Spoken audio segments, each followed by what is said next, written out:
meu primeiro emprego tinha um cara que ficava bulinando, né? Tipo, porra, enchendo meu saco, né? Eu tava terminando a faculdade, o cara sentava do meu lado, eu era meio tímido no trabalho. Ele, porra, o que tu tá fazendo aqui, cara?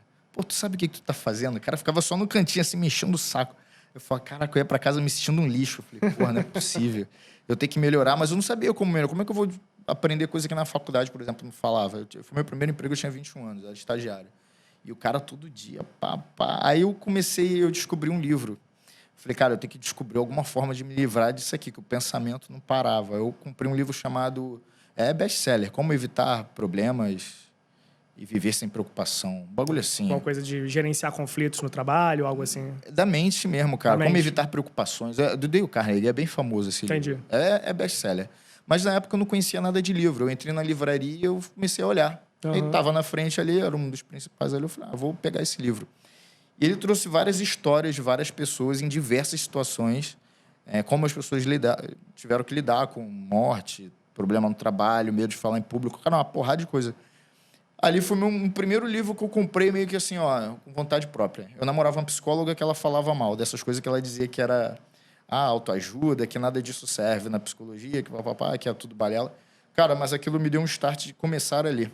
Eu comecei a entender que para todos os meus problemas, algum livro deveria existir.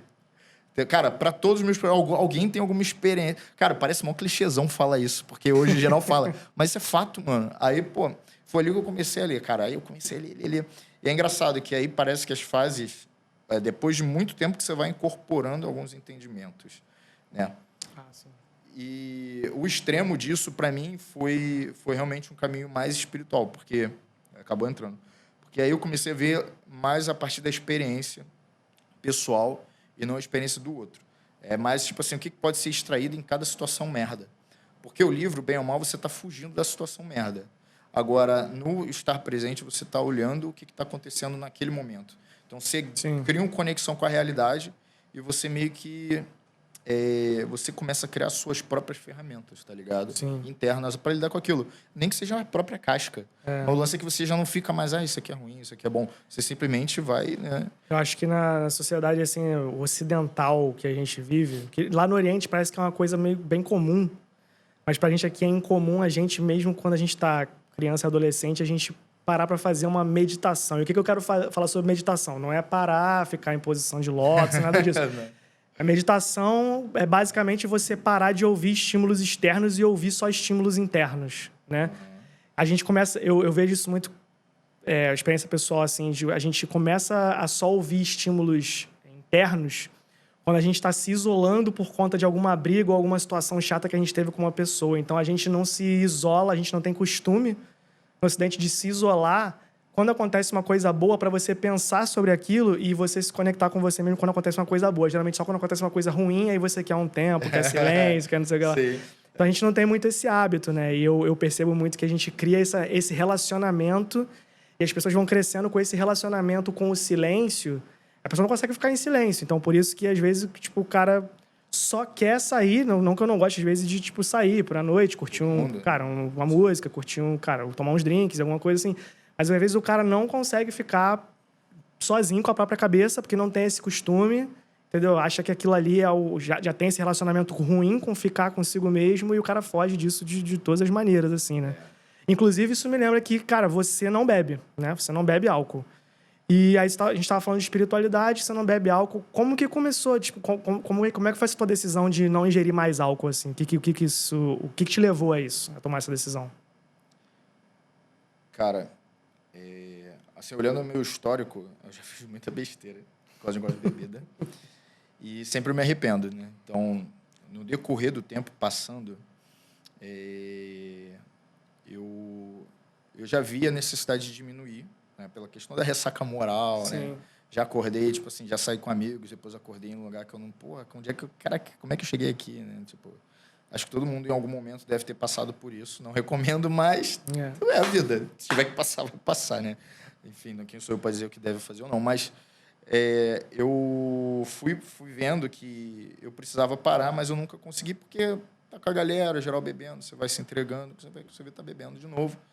E beleza, aí resolvi que eu tomaria só 3 long necks. porque eu vi que eu tava ficando grosso, né? Minha ex, coitada, na época tinha que aguentar algumas coisas. Às vezes não era comum eu perder a linha, mas eu vi que não tava fazendo bem. E aí depois eu comecei a fazer uns trabalhos mais interiores mesmo, de presença, para estar presente. Eu entrei para uma escola espiritual que ela demandava, para você avançar, você teria alguns critérios, né? Dentre eles era não beber álcool e não comer carne. Né? Então, também você não come carne? Também não. Por causa disso, assim, não quer dizer que isso seja terminantemente definidor de alguma coisa. Sim. Mas é um facilitador, vamos dizer assim, entendeu? Porque se você já construiu um estado de consciência, você já está com uma paz com você mesmo. Se você se entrega a alguma coisa que possa te tirar do controle, pode ser que você faça coisas que carregam arrependimentos, que são irreversíveis. E aí você cria um trabalho interior que para reverter é muito difícil, porque as coisas vão ficar ali na tua cabeça falando durante anos e você não consegue voltar, né? Então, claro, dependendo da sua idade, você ainda tem um longo caminho para reverter o processo. Sim. Mas dependendo, talvez não. Né? Dependendo do trauma, tem coisas que marcam a psique humana que é muito difícil você reverter, né? Então, é como se fosse parte de um contrato que você tem com você mesmo, tipo, de repente, pode ser ou não ser um dogma ali dentro do que você se propõe a fazer dentro da sua espiritualidade, mas acaba sendo um contrato com você mesmo de falar assim, cara, eu respeito isso aqui porque, dado que isso aqui acontece, eu me conecto melhor comigo mesmo e eu consigo ficar mais centrado, melhor, etc. Exato. Eu tenho a teoria que se você não consegue controlar o que você come, você não controla mais nada. Para mim, é o começo, né? Tipo, é o básico do básico, porque isso é muito pouco perto de tudo que é a vida, né? Então, se tu não controla o que tu come, mano, tu tá fudido, sabe? Tipo, eu penso assim, né? Tipo, não é um julgamento, mas eu tento levar isso nesse sentido. Eu já tive... cara, são mais de 10 anos tentando parar de comer carne. Cara, eu tentei, voltei várias vezes. Até que em um determinado momento consegui achar coisas que... Você teve então um período, não foi tipo assim, a partir desse momento não como mais carne e tal? Cara, eu comecei em 2012, passei mal pra caraca, me alimentei mal, não soube regrar, voltei a comer. Não soube fazer, de repente, uma suplementação ali, né, necessária.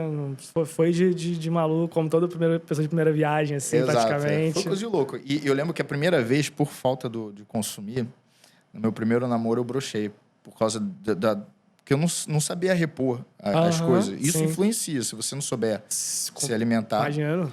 E aí minha ex, na minha primeira namorada, ela achou que eu tava traindo ela. Na primeira, novinho, na flor da idade, mano. Porra, tu falha... Eu fiquei desesperado, foi minha primeira vez. Eu falei, gente, eu sou tão novo. Já queimei a largada. Eu não tinha associado, que era a alimentação. E ela ficou bolada, deu maior estresse. Eu não sabia o que fazer. Aí, fiquei 5 meses. E aí, às vezes, acontecia. Realmente, eu tava ficando com menos interesse. Aí, quando eu voltei... Diminuir até a libido no dia a dia, assim. Diminui. Porque você tem coisas que você tem que suprir, cara. Eu não sou nutricionista, mas essa é a minha experiência. Assim, no mínimo, aquele B12 complexo B ali, né? Alguma coisa parecida. Não, tem isso também. B12 tem que suplementar. Não tem jeito, né? Isso não tem jeito. Cara, tem um cara aí que eu gosto, que é o Eduardo Coraça, do Saúde Frugal. Ele é um cara mais radical, assim, em questão de alimentação. Ele só come coisa crua. Que ele fala até dessas coisas, né, da B12. Ele conta por que no passado as pessoas não comiam carne e conseguiam ter suplemento de B12 em algumas tribos, enfim... Ele explica isso em detalhe, é bem legal. Mas, enfim, aí foi isso, né? Mas, assim, jamais não julgo quem come carne, quem bebe. Eu gosto, às vezes, de conversar com essas pessoas extremistas, assim, porque eu acho que a pessoa... Não, eu tô falando sério, é que eu acho que essas pessoas extremistas, elas são as únicas pessoas que têm realmente a disposição necessária para chegar num resultado onde as outras pessoas não têm disposição para chegar. Só que o problema é que, às vezes, as pessoas ouvem e aí, se você não concorda, se você, chega ali no meio do caminho e concorda parcialmente alguma coisa, você já quer ficar chateado com o cara porque ele tá falando para você fazer uma coisa que você nunca vai fazer. Não é... É só você, entender o que o cara tá falando ali, né? O cara tá falando, olha, ele foi no extremo, você não tem que comer açúcar porque açúcar isso e tal, não sei o que lá. Cara, assim, a gente tem bastante informação no mundo hoje em dia. Por mais, cara, no interior que você esteja aí, eu acho que provavelmente todo mundo sabe nesse ponto, que assim, todo mundo entre aspas, né, óbvio, que açúcar faz mal, né? Mas todo mundo come açúcar e de forma geral, todo mundo vive uma vida aí, cara, açúcar já é comida há tantos anos. Tem gente aí que vive 900 anos comendo açúcar e tal. Então, assim, faz mal, mas se você regrar aquilo ali dentro do negócio, então não é para você ser extremista. Mas o extremista é o cara que descobre aquele negócio do açúcar e ele, ó, isso aqui, ser extremista me levou a fazer esse estudo, a fazer isso aqui, não sei o que lá. Ou tem outros caminhos para chegar aí. Você pode ser só curioso e tal, mas o extremista ele tem uma força de vontade a mais, eu acho. É interessante. Não, é porque ele resolveu viver uma vida que ninguém estava disposto a viver, né, cara? Pagar o preço, porque também o cara, muitas vezes o cara extremista, ele não sabe qual vai ser o resultado de fato daquilo, né? Mas é uma coisa, é uma escolha, né, cara? Acho que a vida é isso.